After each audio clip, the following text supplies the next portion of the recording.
Dear students, welcome. I Devang V. Thakkar. Today I am going to teach you unit number 2, read 1, Unforgettable Walt Disney. It was written by his own older brother Roy Disney. મિત્રો, ધોરણ 12 second language ઇંગ્લિશમાં આજે આપણે પહેલો unit unforgettable Walt Disney વિશે ચર્ચા કરીશું. Volt ડિઝનીને અનફોર્ગેટેબલ કહ્યું છે તેના બ્રધર દ્વારા કદી ભૂલી ન શકાય તેવા અવિસ્મરણીય વોલ્ટ ડિઝનીની વાત તેના મોટા ભાઈ રોય ડિઝનીએ અહીંયા કરી છે. આપણે જાણીએ છીએ કે મિકી માઉસ, ડિઝની વર્લ્ડ અને ઓસ્વાલ્ડ ધ રેબિટ આ નામોથી દુનિયામાં કોઈ પણ વ્યક્તિ અજાણ નથી. દુનિયામાં લગભગ દરેક વ્યક્તિને જીવનમાં એક વખત ડિઝનીલેન્ડ જોવાની ઈચ્છા થતી હશે. આ અને આવા અનેક સર્જનના સર્જક હતા વોલ્ટ ડિઝની. ડિઝનીલેન્ડની રચના કરનાર વોલ્ટ ડિઝનીની આ પાઠની અંદર ચર્ચા કરવામાં આવી છે. આ પાઠ વોલ્ટ ડિઝનીના મોટાભાઈ રોય ડિઝની દ્વારા લખાયેલો છે. રોય ડિઝનીએ પોતાના નાના ભાઈ વોલ્ટના જીવનને લગતી ઘણી વાતો અહીંયા રજૂ કરી છે. બંને ભાઈઓએ સાથે મળીને ઘણા સ્વપ્ન જોયા હતા અને વોલ્ટ તે સ્વપ્નને પોતાની સર્જનાત્મક શક્તિઓથી સાચા કરી બતાવ્યા. વોલ્ટ ડિઝની એક ક્રિએટિવ પર્સન હતો અને પોતાની સર્જનાત્મક શક્તિઓથી તે પોતાના સ્વપ્નોને સાચા કરી બતાવે છે. વોલ્ટનો સાયકલ પ્રત્યેનો પ્રેમ, તેમની રેલવેની વિસલ સાંભળવાની ઈચ્છા જેવી ઘણી બાબતો અહીંયા દર્શાવવામાં આવી છે. સામાન્ય માણસને પ્રગતિ કરવામાં પડતી મુશ્કેલીઓનો પણ અહીં ખૂબ જ કેવી રીતે તે સામનો કરે છે અને કેવી રીતે તે વિખ્યાત બને છે, ફેમસ બને છે, તેની પણ આ પાઠની અંદર મિત્રો ચર્ચા કરવામાં આવી છે.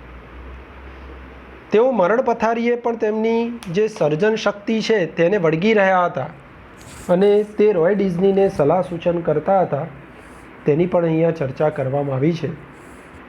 તેઓ હંમેશા કહેતા કે Disneyland would never be finished, એટલે કે ડિઝનીલેન્ડ કદી પૂરું થશે નહીં.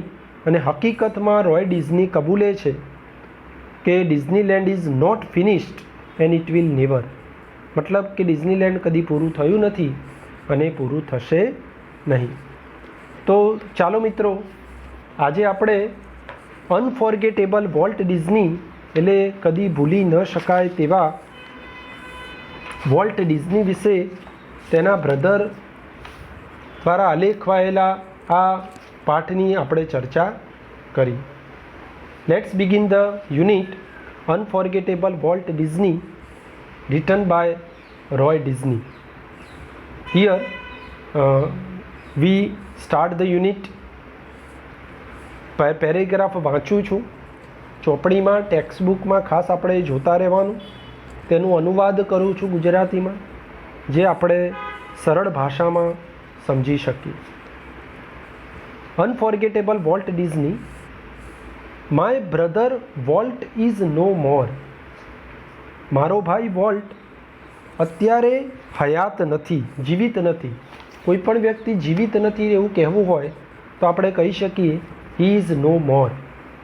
મતલબ એ છે કે મારો બ્રધર વોલ્ટ, રોય ડિઝની એવું કહે છે કે મારો બ્રધર વોલ્ટ અત્યારે જીવિત નથી, મીન્સ મૃત્યુ પામ્યા છે.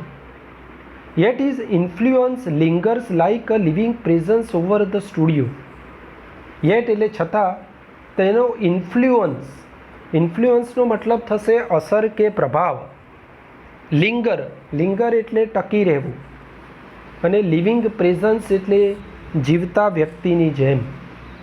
તો અત્યારે જીવતા નથી, છતાંય અત્યારે પણ જેને લીધે તે સમગ્ર વિશ્વમાં જાણીતો થયો, તેનો પ્રેમ સંપાદન થયો, એટલે ટૂંકમાં એનો પ્રભાવ હજી પણ જીવતા વ્યક્તિની જેમ વર્તાય છે, ઉપસ્થિત વ્યક્તિની જેમ વર્તાય છે. સ્ટુડિયોમાં હજી પણ એમની હાજરી જીવતા વ્યક્તિની જેમ અસર પામાય છે. where he turned out the cartoon, nature film and feature movies that made him known and loved around the world. જે સ્ટુડિયોમાં તેમણે કાર્ટૂન ફિલ્મો, નેચર ફિલ્મો અને ફીચર મૂવીઝ જ્યાં તેમણે બનાવી હતી અને જેના કારણે તેઓ ખૂબ જ પ્રખ્યાત બન્યા હતા, જેના કારણે તે વિશ્વમાં પ્રખ્યાત અને ચહિતા બન્યા હતા, તો અત્યારે પણ તેમની આ પ્રભાવ છે એ ત્યાં હજી જીવંત હોય તેવું તેમને લાગે છે. Even now as I walk around the studio crew, I half expect to encounter that tall country boy figure, head bowed in thought about some new project. લેખક કહે છે કે ઇવન નાઉ, અત્યારે પણ જ્યારે હું સ્ટુડિયોની ટુકડી સાથે, ક્રૂનો મતલબ થાય ટુકડી, ટીમની સાથે જ્યારે પણ સ્ટુડિયો તરફ ચાલું છું ત્યારે મહદ અંશે એવી આશા રાખું છું કે હું એવા વ્યક્તિને મળીશ કે જે ઊંચો, પાતળો અને country boy figure, country boy એટલે દેશી ગામડીઓ દેખાતો એવો ઊંચા અને ગામડિયા દેખાતા એવા ફિગરને હું હમણાં જ મળીશ, હમણાં મારી સામે આવશે. એટલે આ ટોલ અને કન્ટ્રી બોય કોને કહે છે? તો વોલ્ટ ડિઝનીને. Head board in thought about some new project, હંમેશા મનમાં ઘણા નવા પ્રોજેક્ટ વિશેના વિચારો ધરાવતા વ્યક્તિને મળી લઉં એવું લેખકને લાગે છે. એટલે ભલે મૃત્યુ પામ્યા છે, પરંતુ અહીંયા ઊંચા, ગામડિયા દેખાતા અને હંમેશા વિચારોમાં ખોવાયેલા રહેતા વ્યક્તિને હમણાં મળી લઉં એવું લેખકને લાગ્યા કરે છે. તો મિત્રો કોને મળવાનું કહે છે લેખક? તો વોલ્ટ ડિઝનીને. ટૂંકમાં એમની ગેરહાજરીમાં પણ એની હાજરી વર્તાય છે. Volt was so much the driving force behind all we did. મતલબ કે વોલ્ટ અમારા માટે અમે જે કંઈ કરીએ છીએ તેનું આ ડ્રાઇવિંગ ફોર્સ હતું. ડ્રાઇવિંગ ફોર્સ એટલે પ્રેરક બળ હતું, એટલે અમારા દરેક કાર્યો પાછળનું એક ચાલક બળ હતું. From making movies to building Disneyland, પછી મૂવી બનાવવી હોય કે ડિઝનીલેન્ડની રચના કરવી હોય, ચલચિત્રો બનાવવા કે ડિઝનીલેન્ડની સ્થાપના કરવા જેવા દરેક કાર્યો પાછળનું તે ચાલક બળ હતું. that people constantly mention his name as if he were still alive. લોકો હજી પણ એનું નામ એવી જ રીતે કહેતા કે જાણે કે હજી એ જીવંત ન હોય, જેના પરિણામે હાલમાં પણ લોકો એ જ રીતે યાદ કરે છે કે જાણે કે તે સ્ટીલ એલાઇવ ના હોય. એલાઇવ એટલે જીવંત ન હોય. Every time we show a new picture or open a new feature at Disneyland, someone is bound to say, I wonder how Walt would like it. ડિઝનીલેન્ડમાં દરેક સમયે કંઈક નવું ચિત્ર આપણને જોવા મળે અથવા તો કંઈ પણ નવું બન્યું હોય તો કોઈ તો ચોક્કસ કહેશે કે વોલ્ટને આ પસંદ પડશે કે નહીં. મતલબ જ્યારે પણ નવું પિક્ચર શરૂ થાય, નવું ડિઝનીલેન્ડમાં ફીચર શરૂ થાય તો ચોક્કસ કોઈ કહેશે કે I wonder how Walt would like it. મને લાગે છે કે વોલ્ટને ચોક્કસ આ પસંદ પડશે કે નહીં. મતલબ વોલ્ટ હજી પણ જીવતા હોય તેવું એમને લાગે છે. And when this happens I personally realise that it was something he himself had planned. અને જ્યારે તે પર્સનલી પરિપૂર્ણ થાય, જ્યારે પરિપૂર્ણ થાય ત્યારે એને પર્સનલી એવો ખ્યાલ આવે છે કે વોલ્ટે જ ખુદ એનું પ્લાનિંગ કર્યું હતું, વોલ્ટે જ ખુદ એને યોજ્યું હતું, વોલ્ટે જ હમણાં એનું રચના કરી હતી તેવું તેમને લાગે છે. For my imaginative ઇન્ડસ્ટ્રીયસ brother left enough project in progress to keep the rest of us busy for many years. લેખક કહે છે કે મારા ઇમેજિનેટિવ અને ઇન્ડસ્ટ્રીયસ બ્રધર, લેખક એમના માટે બે વિશેષણો વાપરે છે કે વોલ્ટ ડિઝની ખૂબ જ ઇમેજિનેટિવ હતા, એટલે કાલ્પનિક હતા, કલ્પનાઓમાં ખોયા રહેતા, કલ્પનાશીલ વ્યક્તિ. અને ઇન્ડસ્ટ્રીયસનો મતલબ થાય મહેનતુભાઈ. તો મારા કલ્પનાશીલ અને મહેનતુભાઈ એ left in a project, means કે ઘણા બધા પ્રોજેક્ટ મૂકીને ગયેલા, ગતિમે મૂકીને ગયેલા, ઇન પ્રોગ્રેસ. એટલે જ્યારે એ મૃત્યુ પામ્યા ત્યારે ઘણા પ્રોજેક્ટ પ્રોગ્રેસમાં હતા, ચાલુમાં હતા. શા માટે ચાલુ રાખ્યા હતા? તો to keep the rest of us busy for many years, જેના કારણે બાકીના બધાને ઘણા વર્ષો સુધી વ્યસ્ત રાખ્યા હતા. એટલે લેખક અને એના ઘણા મિત્રો જે છે, એની જે ક્રૂ છે, ટીમ છે, એ ઘણા વર્ષો સુધી આ પ્રોજેક્ટને પૂરું કરવા માટે વ્યસ્ત રહ્યા હતા. Next, Walt was a complex man. Walt એક જટિલ વ્યક્તિ હતો. કોમ્પ્લેક્સ એટલે જટિલ વ્યક્તિ, સમજી ન શકાય તેવો વ્યક્તિ હતો. To the writers, producer and animators who worked with him, he was a genius. To the writers, જે લેખકો, પ્રોડ્યુસર્સ એટલે નિર્માતાઓ, અને જે એનિમેટર્સ એટલે કાર્ટૂનિસ્ટ, એમની સાથે કામ કરતા તે બધા માટે તે કેવો વ્યક્તિ હતો? તો he was a genius. તે એક મહાન વ્યક્તિ હતો. જીનિયસ એટલે મહાન વ્યક્તિ. who had an extraordinary ability, જેનામાં અદ્ભુત શક્તિ હતી. એક્સ્ટ્રાઓર્ડિનરી એટલે અદ્ભુત, અકલ્પ્ય, અને એબિલિટી એટલે શક્તિ હતી. To add an extra stroke of imagination to any story or idea. કેવી અદ્ભુત શક્તિ હતી કે તે કોઈપણ સ્ટોરી અથવા કોઈપણ આઈડિયામાં પોતાની કલ્પના શક્તિને, અકલ્પ્ય કલ્પનાઓને ઉમેરી શકવાની તેનામાં અદમ્ય ક્ષમતા હતી. ટૂંકમાં એ કોઈપણ સ્ટોરી અને કોઈપણ આઈડિયામાં પોતાની કલ્પના શક્તિને ઉમેરી શકે તેવી તેનામાં અદ્ભુત શક્તિ ધરાવનાર મહાન એટલે કે જીનિયસ પર્સન હતો. To the millions of people who watched his TV show, લાખો કરોડો લોકો જે એમના ટીવી શો જોતા. He was a warm and kindly personality. તે બધા માટે તે ખૂબ જ, વાર્મ એટલે મૃદુ, અને કાઇન્ડલી પર્સનાલિટી એટલે કે નમ્રશીલ વ્યક્તિત્વ ધરાવનાર વ્યક્તિ હતો. Bringing fun and pleasure into their homes, લોકોના ઘરે લોકોને આનંદ અને મનોરંજન પૂરું પાડતું. લોકોના ઘરની અંદર આનંદ અને ઉત્સાહ લાવનાર ખૂબ જ મૃદુ અને નમ્રશીલ વ્યક્તિત્વ ધરાવનાર વ્યક્તિ હતા. તો મિત્રો અહીંયા એમની પર્સનાલિટી દર્શાવી છે કે લોકો માટે તે ખૂબ જ વાર્મ અને કાઇન્ડ પર્સનાલિટી ધરાવતા. અને લેખક કહેતા કે તે ખૂબ જ ઇમેજિનેટિવ અને ઇન્ડસ્ટ્રીયસ પર્સન હતા. મતલબ કે તે ખૂબ જ કાલ્પનિક અને ખૂબ જ ઉદ્યમી, મહેનતુ કહી શકાય તેવા વ્યક્તિ હતા. પરંતુ બેન્કર્સ માટે તેનું વ્યક્તિત્વ કેવું હતું? તો મિત્રો અહીંયા આપ્યું છે, to the bankers who financed us. Bankers જે અમને ફાઇનાન્સ આપતા, ફાઇનાન્સ એટલે આર્થિક સહાય આપે. મૂવી શરૂ કરવી હોય, કાર્ટૂન ફિલ્મ બનાવવી હોય તો પૈસાની જરૂર પડે, તો એ બેંકમાંથી લોન લેતા, બેંકમાંથી ઉછીના પૈસા લેતા. ઉછીના પૈસા લે તો બેન્કર્સ જે એમને ફાઇનાન્સ કરતા. I am sure he seemed like a wild man. લેખક કે મને ખાતરી છે કે બેન્કર્સ માટે તે એકદમ વાઇલ્ડ મેન હતા, એકદમ આમ જંગલી વ્યક્તિ હતા, ખૂબ જ જોખમ લેનારા વ્યક્તિ હતા. કેમ? તો હેલ bent four bankruptcy.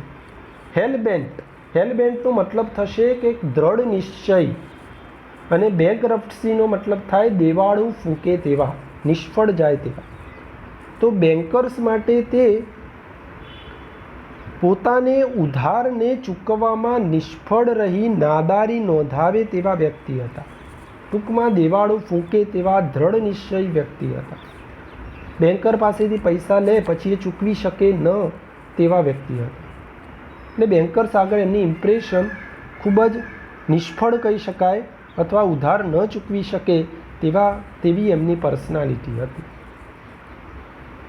To me, લેખક કહે છે, એનો ભાઈ રોય ડિઝની કહે છે કે મારા માટે તે કેવા વ્યક્તિ હતા? He was my amazing kid brother. તે મારા માટે ખૂબ જ આશ્ચર્યજનક વ્યક્તિ હતા. મીન્સ અમેઝિંગ કિડ બ્રધર હતા. મારા માટે અદ્ભુત લંગોટિયા ભાઈ હતા. ફૂલ ઓફ ઇમ્પ્રેક્ટિકલ ડ્રીમ્સ, એટલે કે ખૂબ જ ઇમ્પ્રેક્ટિકલ ડ્રીમ્સ. ઇમ્પ્રેક્ટિકલ એ બિનવ્યવહારુ સ્વપ્નાઓ. That he made come true, એ બિનવ્યવહારુ સ્વપ્નાઓને સાકાર કરી બતાવે તેવા મારા માટે વ્યક્તિ હતા. એટલે લેખક માટે તે ખૂબ જ અમેઝિંગ કિડ બ્રધર હતા અને તે ઇનપ્રેક્ટિકલ ડ્રીમ્સને એટલે અતાર્કિક સ્વપ્નાઓને સાચા કરી બતાવે તેવા એ મહાન વ્યક્તિત્વ ધરાવનાર વ્યક્તિ હતા. તો મિત્રો, આ સેકન્ડ પેરેગ્રાફમાં તેમની 3 પ્રકારની પર્સનાલિટી બતાવી છે. તો કેવી પર્સનાલિટી છે? તો તે ખૂબ જ ઇમેજિનેટિવ અને ઇન્ડસ્ટ્રીયસ હતા, એટલે કે કલ્પનાશીલ અને ખૂબ જ મહેનતુ વ્યક્તિ હતા. બેન્કર્સ માટે તે પૈસા ચૂકવી ન શકે તેવા નિષ્ફળ કહી શકાય તેવા વ્યક્તિ હતા. જ્યારે લેખકો, પ્રોડ્યુસર અને એનિમેટર માટે તે જીનિયસ હતા, જે કલ્પના શક્તિ દ્વારા સ્વપ્નોને સાકાર કરી શકે તેવા વ્યક્તિ હતા. તો આ 3 પ્રકારની પર્સનાલિટી આપણને આ પેરેગ્રાફમાં બતાવી છે. ચાલો, લેટ્સ ગો ફર્ધર. આગળ વધીએ મિત્રો. Next paragraph. The apple orchard and weeping willows stand green and beautiful at our old farm. હવે એપલ ઓર્ચાર્ડ, ઓર્ચાર્ડનો મતલબ થાય ફળોની વાડી, અને વીપિંગ વિલોનો મતલબ થાય હર્યા ભર્યા નેતરના ઝાડ, હર્યા ભર્યા ઝાડવા. તો તેમના જૂના ખેતરમાં, તેમના ઓલ્ડ ફાર્મમાં તેમની વાડી હતી. ત્યાં સુંદર લીલાછમ સફરજનની વાડીઓ હતી અને હર્યા ભર્યા ઝાડવા ધરાવતું એમનું જે જૂનું ફાર્મ આજે પણ લેખકને યાદ છે. વેર વોલ્ટ સ્કેચ્ડ હિઝ ફર્સ્ટ એનિમલ, જ્યાં વોલ્ટે સૌ પ્રથમ પ્રાણીઓના સ્કેચ બનાવ્યા હતા, એટલે પ્રાણીઓના ચિત્ર બનાવ્યા હતા એમના જૂના ખેતરમાં, જૂના ફાર્મમાં. હજી પણ લેખકને યાદ છે કે જ્યાં સુંદર લીલાછમ સફરજનની વાડી અને હર્યા ભર્યા નેતરના ઝાડવા હતા, જ્યાં વોલ્ટે સૌ પ્રથમ તેનું પહેલું પ્રાણીઓનું ચિત્ર દોર્યું હતું. આઈ રિકોલ, લેખક કે મને યાદ આવે છે, રિકોલ એટલે યાદ કરવું, how Walt and I would snuggle together in bed, કે હું અને વોલ્ટ એકબીજાને સ્નગલ ટુગેધર, સ્નગલ ટુગેધર એટલે લપાઈને એકબીજાને પથારીમાં લપાઈને સૂઈ જતા. એ હજી લેખકને યાદ છે. And hear the haunting whistle of a locomotive passing in the night, અને રાત્રે શું કરતા તો હિયર સાંભળતા, haunting whistle of a locomotive passing in the night. લોકોમેટિવનો મતલબ થશે કે એન્જિન, ટ્રેન, અને હોન્ટિંગ એટલે ખૂબ જ આમ ડરામણો કહી શકાય તેવું. તો રાત્રે તેઓ તેમના ઘરની બાજુમાં એક ટ્રેન પસાર થતી, એ ટ્રેનની ખૂબ જ ડરામણી કહી શકાય તેવી ડરાવી દેતી સીટી સાંભળતા, વિસલ સાંભળતા. રાત્રે પસાર થતી ટ્રેનની ડરાવી દેતી વિસલ તેઓ સાંભળતા. Our uncle Mike was an engineer, તેમના અંકલ માઇક એક એન્જિનિયર હતા, એટલે એમના અંકલ માઇક છે ટ્રેનના એન્જિન ડ્રાઈવર હતા. And he would blow his whistle one long and 2 shorts just for us, અને ફક્ત તેમના માટે એક લાંબી અને 2 ટૂંકી વિસલ વગાડતા. એમના અંકલ માઇક ટ્રેનમાં એન્જિનિયર હતા અને તે શું કરતા તો તેમને ગમતી તેવી એક લાંબી અને 2 ટૂંકી વિસલ તેમના માટે બ્લો કરતા, એટલે વગાડતા. વોલ્ટ નેવર લોસ્ટ હિઝ લવ ફોર ટ્રેન્સ, વોલ્ટ કદી પણ તેના ટ્રેનના પ્રેમને ભૂલી શક્યો નહીં. ટ્રેન પ્રત્યેનો પ્રેમ, ટ્રેન પ્રત્યેના લગાવને તે ભૂલી શક્યો નહીં, ઓછો કરી શક્યો નહીં. Years later an old fashion train was one of the first attractions at Disneyland. વર્ષો બાદ પણ ડિઝનીલેન્ડમાં એક જૂના જમાનાની ટ્રેન એના શરૂઆતના આકર્ષણોમાંની એક બની. વર્ષો પછી પણ આજે પણ તમે જો ડિઝનીલેન્ડ જોવા જશો તો ડિઝનીલેન્ડમાં સૌથી પહેલું આકર્ષણનું કેન્દ્ર શું બની હતી? તો ઓલ્ડ ફેશન્ડ ટ્રેન, જૂના જમાનાની એક ટ્રેન છે તે આકર્ષણનું કેન્દ્ર બની. તો મિત્રો એમને ટ્રેન પ્રત્યે ખૂબ જ આકર્ષણ હતું. ટ્રેન પ્રત્યે એમનો લગાવ હજી આજે પણ જોવા મળે છે. તો આ પેરેગ્રાફમાં આપણને એમના એપલ ઓર્ચાર્ડની વાત કરી છે, ફળોની વાડીની વાત કરી છે, જ્યાં બેસી અને તેઓ શું કરતા?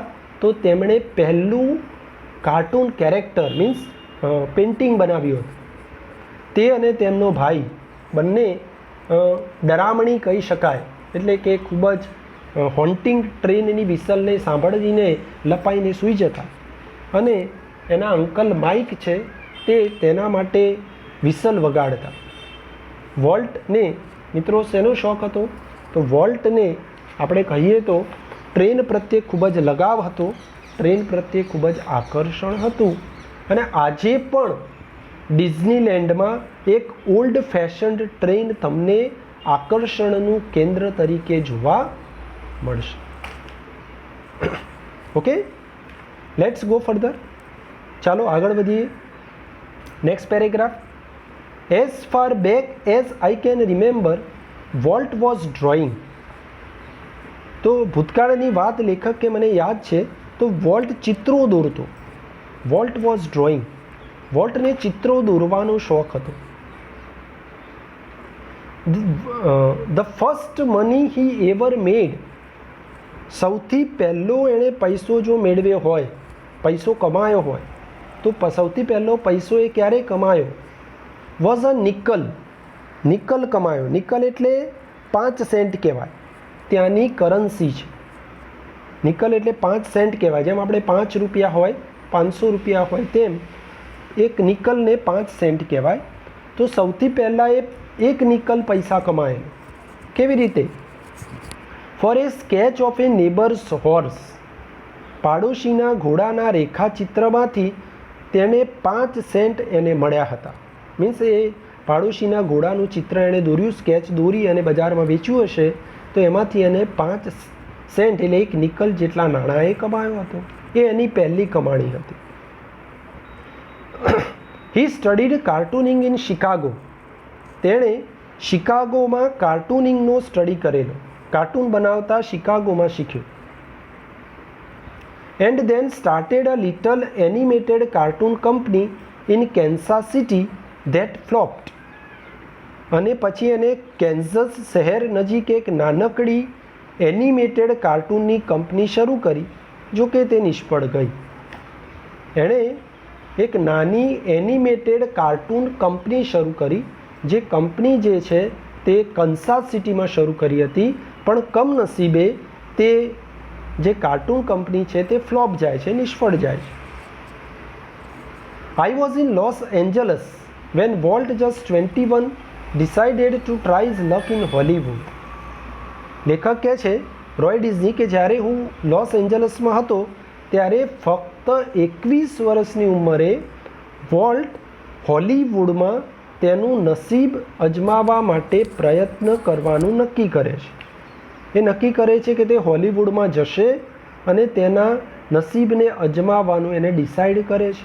ત્યાં જઈ અને એ કાર્ટૂન મૂવી બનાવશે તેવું એ ડિસાઈડ કરે છે. હોલિવૂડમાં જવા માટે તે રવાના થાય છે, તૈયાર થાય છે. લેખક કહે છે I met him at the station. લેખક તેને રેલવે સ્ટેશન ઉપર મળે છે. He was carrying a cheap suitcase that contained all his belonging. તેની પાસે એ વખતે તેના બિલોંગિંગ તમામ સરસંજામ ભરેલી એક સામાન્ય સુટકેસ હતી. બધી જ વસ્તુઓ ભરેલી, બધી જ એની જીવન જરૂરિયાતની વસ્તુઓ ભરેલી એક સસ્તી સુટકેસ એની પાસે હતી. એક સસ્તી સુટકેસ લઈ અને હોલિવૂડ જવા માટે 21 વર્ષની ઉંમરે નીકળે છે. We borrowed $500 from an uncle. તેણે એના અંકલ પાસેથી $500 ઉછીના લે છે. And Walt started a cartoon series cold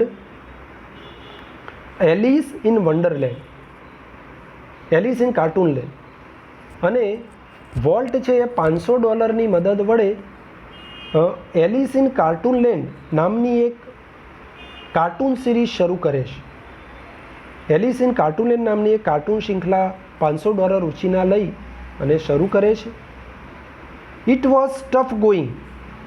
it was tough going એટલે તે ખૂબ જ મુશ્કેલીમાં પસાર થાય છે. તે દિવસો એના માટે ખૂબ જ મુશ્કેલી, કપરો સમય હોય છે. Walt did all the animation and I cranked the old fashion camera. Walt એ સમયે શું કરતો? તો વોલ્ટ એ સમયે એનિમેશન કરતો, તમામ એનિમેશન એટલે એનિમેશનનું કામ કરતો. અને લેખક કહે છે હું, રોય ડિઝની કહે છે હું શું કરતો? તો આઈ cranked the old fashion camera. ક્રેન્કનો મતલબ થાય શરૂ કરવું, સ્ટાર્ટ. અને તે ઓલ્ડ ફેશન્ડ કેમેરો લઈ, જૂના ફેશનનો કેમેરો લઈ અને શૂટિંગ કરે છે.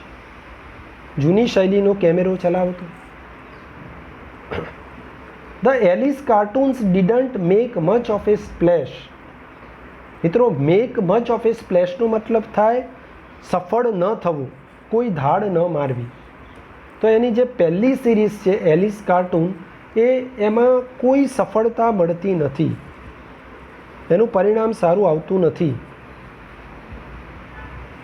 તે શું કરે છે? So Walt started a new series called Oswald the rabbit. તો પછી ત્યારબાદ વોલ્ટ છે એ નવી સિરીઝ શરૂ કરે છે. એ નવી સિરીઝનું નામ શું છે? ઓસ્વાલ્ડ ધ રેબિટ. ઓસ્વાલ્ડ નામના સસલાની તે નવી સિરીઝ શરૂ કરે છે.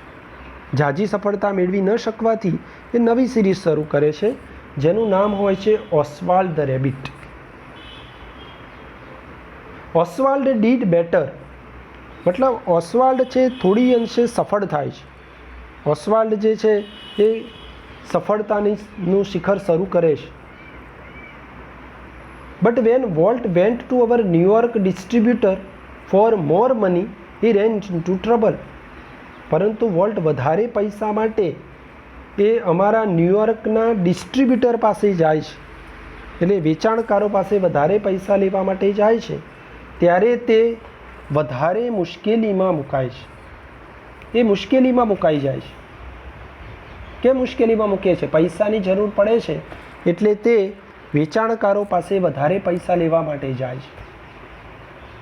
લેખક એને પૂછે છે, what kind of a deal did you make kid? I ask.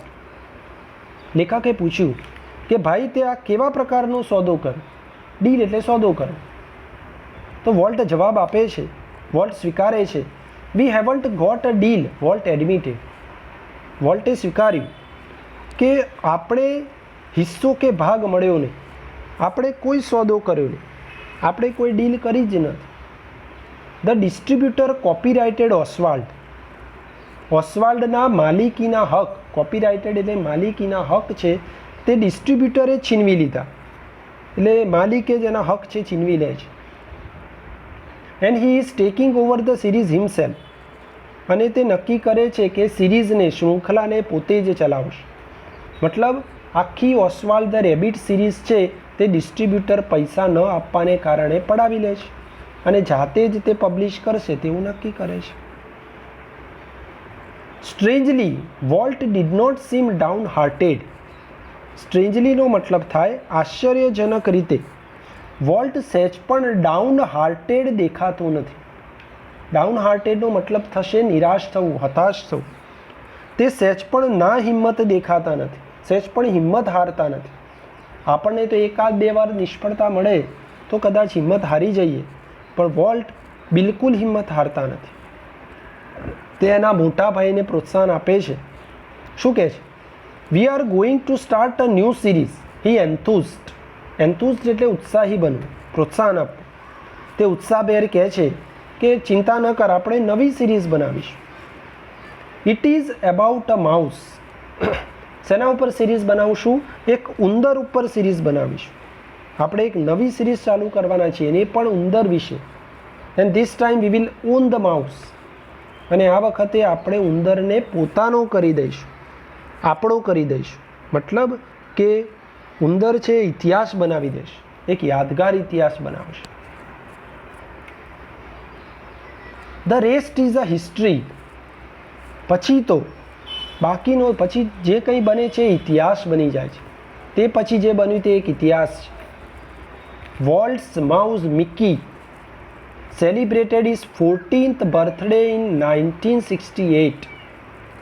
વોલ્ટનો જે ઉંદર છે મિકી, એણે 1968માં 40મી જન્મદિવસ ઉજવે છે. મતલબ એ 40 વર્ષ સુધી દર્શકોને એન્ટરટેન કરે છે, સફળ થાય છે. સિરીઝ 40 વર્ષ સફળ થાય છે. વોલ્ટના ઉંદર મિકીએ 1968માં 40મો બર્થડે ઉજવે છે. And a happy 14th it was. અને 40મો જન્મદિવસ અત્યંત આનંદપ્રદ હતો, હેપી હતો. A quarter of a billion people so a Disney movie in 1968. મિત્રો એવું કહેવામાં આવે છે કે 1968માં ડિઝની મૂવી 25 કરોડ લોકોએ જોઈ. ક્વાર્ટર ઓફ એ બિલિયનનો મતલબ થાય 25 કરોડ લોકોએ 1968માં ડિઝની મૂવી જોઈ. 100 million watched a Disney TV show. લગભગ 10 કરોડ લોકોએ ડિઝની ટીવી શો જોયો. Nearly a billion read a Disney book or magazine. એવું કહેવામાં આવે છે કે લગભગ 25 કરોડ લોકોએ ડિઝનીનું પુસ્તક અને સામાયિક વાંચ્યું. And almost 10 million visited Disneyland. અને એવું કહેવામાં આવે છે કે 10 મિલિયન લોકોએ ડિઝનીલેન્ડની મુલાકાત લીધી. And Mickey as volt used to say started it all. અને એવું કહેવામાં આવે છે કે મિકી જે છે વોલ્ટ એવું કહ્યું કે એણે સફળતાની શરૂઆત કરી દીધી. વોલ્ટના મત મુજબ મિકી માટે વોલ્ટ કહેતા કે તેણે આ બધાની શરૂઆત કરાવી દીધી. એની સફળતાની શરૂઆત આનાથી શરૂ થઈ. તો મિત્રો અહીંયા આપણે જાણીએ છીએ વી કમ ટુ નો ધેટ કે વોલ્ટ ડિઝની છે એ ઓસ્વાલ્ડ ધ રેબિટ નામની જે સફળ સિરીઝ થયા પછી પણ ડિસ્ટ્રીબ્યુટર એના હકને પડાવી લે છે. એટલે બીજી હિંમત હાર્યા વગર મિકી માઉસ નામની બીજી સિરીઝ બનાવે છે જે ખૂબ જ સફળ બને છે અને તેનાથી તે સફળતાના શિખરો સર કરે છે. Now let's see the next paragraph. Mickey was only the first successful product of Walt's matchless imagination and ability to make his dreams become reality. મિત્રો વોલ્ટનો જે બેજોડ કલ્પના શક્તિ અને ક્ષમતાથી સ્વપ્નને વાસ્તવિકતામાં તબદીલ કરી દેનાર મિકી એ એકમાત્ર એની પ્રથમ સફળ કૃતિ હતી. મિકી છે એની સૌથી પહેલી સફળ ઉત્પાદન કૃતિ હતી કે જે વોલ્ટની જે મેચલેસ ઇમેજિનેશન છે, એની જે બેજોડ કલ્પના શક્તિ છે, અજોડ કલ્પના શક્તિ છે અને એની સ્વપ્નને વાસ્તવિકતામાં તબદીલ કરી દેનારી એની જે શક્તિ હતી, તેનું આ મિકી માઉસ છે એ સૌથી પહેલું સફળ ઉદાહરણ હતું. It was an ability he could turn on for any occasion large or small. આ ક્ષમતાને તે કોઈ પણ નાના કે મોટા અવસરે કામે લગાડતા. આ એમની ક્ષમતા હતી અને તે કોઈ પણ નાના કે મોટા પ્રસંગે તે કામે લગાડતા હતા. લેખકે પ્રસંગ પણ પૂરો પાડે છે. એ પ્રસંગ આવો છે. Once when my son Roy Edward had the measles. એક વખત તેના દીકરાને, એટલે કે રોય એડવર્ડ એનો દીકરો છે રોય ડિઝનીનો, તો રોય ડિઝનીના દીકરાને મિસલ્સ થઈ ગયેલા. મિસલ્સને કહેવાય આપણે ઓરી અછબડા, એક પ્રકારનો રોગ છે, એને ઓરી અછબડા થઈ ગયેલા. ત્યારની વાત કરે છે. Walt came and told him the story of Pinocchio. Walt તે વખતે આવ્યા હતા એમના ઘરે અને પિનોશિયોની વાર્તા એને કહી સંભળાવેલી. પિનોશિયો એક કાર્ટૂન કેરેક્ટર છે. એ કાર્ટૂન કેરેક્ટરની વાર્તા એણે એના દીકરાને કહી સંભળાવેલી. Which he was making at that time. એ વખતે તે આ વાર્તા બનાવતા હતા, મીન્સ એ સ્ટોરી બનાવતા હતા. When Walt told a story, it was a virtuoso performance. તો વોલ્ટ એ વાર્તા જ્યારે એને કરી ત્યારે એની કાબેલિયતનો પરિચય હતો. વર્ચ્યુઓસોનો મતલબ થાય અદ્ભુત આવડત ધરાવનાર વ્યક્તિ, કાબેલિયત, અને પરફોર્મન્સ એટલે વ્યક્તિત્વ. તો એ જે વ્યક્તિત્વ હતું ખૂબ જ કાબેલિયત હતું, ખૂબ જ વર્ચ્યુઓસો પરફોર્મન્સ હતું, તેની વાર્તા એ કહી સંભળાવતી. His eyes riveted his listener. હવે એમની નજર છે તેના શ્રોતાઓ પર બરાબર જડાયેલી. એના શ્રોતાઓ એની નજર સામે ખૂબ જ તલ્લીન કરી નાખતા. રિવેટેડનો મતલબ થાય તલ્લીન કરી નાખવું, ડૂબાડી દેવું. મતલબ તેની આંખો સાંભળનારને જકડી રાખતી. His mustache twitched expressively. મુસ્ટાચ એટલે મૂછ થાય, અને ટ્વીચડનો મતલબ મૂછોને આંબળવી, વળ ચડાવવો. જ્યારે પણ એ વાર્તા કહેતા હોય ત્યારે તેની મૂછો સ્પષ્ટપણે વંકાયેલી, એટલે મૂછોને તાવ દેતા, વળ ચડાવતા. His eyebrows rose and fell. તેની જે ભ્રમર છે, આઈબ્રોઝ છે, ઉપર નીચે થતી, એના ભવાં છે તે ઉપર નીચે થતા. મતલબ કે તેમના જે ભ્રમર છે તેમની નેણ છે ઊંચી નીચી થતી. વાર્તા કહેવાની આ એમની પદ્ધતિ હતી. And his hands moved with the grace of a musical conductor.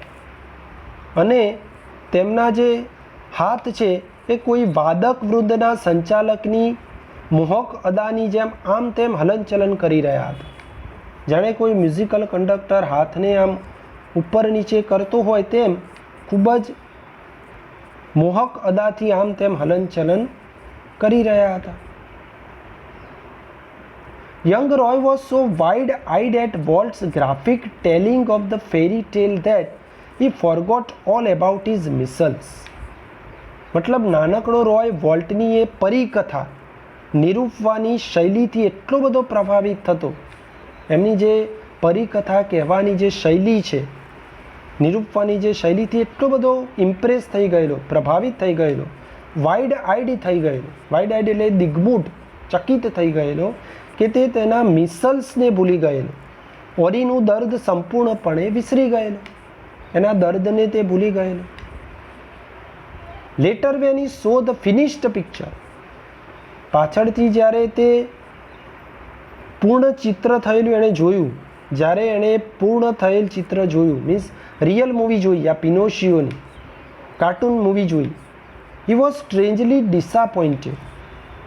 તે ખૂબ જ આશ્ચર્યપૂર્ણ રીતે નિરાશ થયો. તે ખૂબ જ નિરાશ થયો. It didn't seem as exciting as when uncle Walt told it. તેણે કહ્યું કે આ તો અંકલ વોલ્ટે નિરૂપ્યું હતું એવું ઉત્તેજનાપૂર્ણ દેખાતું નહોતું. અંકલ વોલ્ટે જ્યારે વાર્તા કહી હતી ત્યારે આટલી બધી એક્સાઇટિંગ જે વાર્તા હતી એ વાર્તા મૂવીમાં એક્સાઇટિંગ જેવું લાગ્યું જ નહીં, સહેજ પણ ઉત્તેજનાપૂર્ણ દેખાયું નહીં. હી સેડ, તેણે કહ્યું. મતલબ કે તેમની વાર્તા કહેવાની જે પદ્ધતિ હતી એટલી અસરકારક હતી કે શ્રોતાને ખૂબ જ દિગ્મૂઢ કરી નાખતી. કદાચ મૂવી એટલી અસરકારક નહીં હોય પણ કેરેક્ટરને જે ડિસ્ક્રાઇબ, કેરેક્ટરનું જે ચિત્ર વર્ણન છે તે ખૂબ જ સુંદર રીતે કરતા સાંભળનાર તેમાં દિગ્મૂઢ થઈ જતો, ખૂબ જ આશ્ચર્યચકિત થઈ જતો. તો મિત્રો, અહીંયા એના બ્રધર રોય ડિઝનીએ એના જે દીકરાને પણ આ એના કાકાની મીન્સ અંકલની વાતને ખૂબ જ આનંદપૂર્વક, ઉત્સાહપૂર્વક સાંભળતો હતો તેનું એક ચિત્ર પણ છે અહીંયા રજૂ કર્યું છે.